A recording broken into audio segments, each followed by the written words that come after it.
আসসালামু আলাইকুম। ইনশাআল্লাহ তাআলার জন্য তো আমি এর আগের ভিডিওতে আপনাদের দেখাইছিলাম আমরা কিন্তু অনেক ছোটতে এখানে আমরা হচ্ছে কিছু গাছ লাগাইছিলাম। তো তার মধ্যে এখানে আরেকটি গাছ ছিল, সেটা হচ্ছে কলমি শাক। আসলে কলমি শাক খুবই কম মাটি দিয়েছিলাম।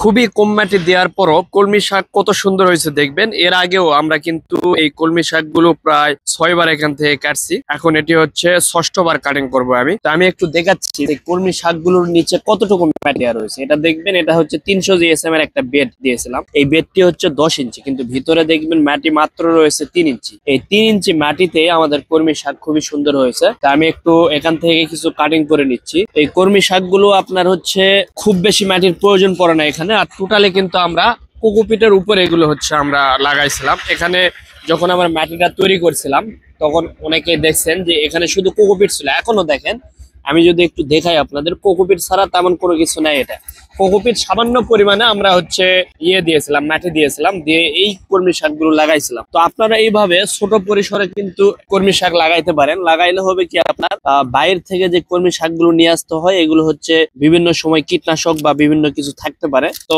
তার থেকে আপনি হচ্ছে নিজে লাগায় যেটি খাবেন, এখানে তেমন কীটনাশক বা কোনো কিছুই থাকবে না। এরকম 36 ইঞ্চির বেডে আপনারা যদি লাগান তো অনেকদিন চলে যাবে। দেখেন, আমি কিন্তু খুব বেশি কাটি নাই, জাস্ট আমি এক সাইড থেকে অল্প একটু নিয়েছি। নেওয়ার পরে দেখেন কতগুলো হয়েছে এখানে। তো আমার মনে হয় 2-3 জন পরিবারে এটি যথেষ্ট। আপনারা যদি এইভাবে অল্প অল্প করে কাটেন তো এটি আপনার চলে যাবে, আপনি 5 দিন কাটতে পারবেন। আর 7-8 দিন কাটার পরই দেখবেন যে আপনার এই সাইডে, যেই সাইডটা আগে কাটছেন, এই সাইডটা আবার বড় হয়ে গেছে। তার মানে কি, আপনি 2-1 দিন পরই কিন্তু কলমি শাক নিতে পারবেন, শুধুমাত্র 36 ইঞ্চি বেডে কলমি শাক লাগানোর কারণে। তো আজকে এই পর্যন্তই।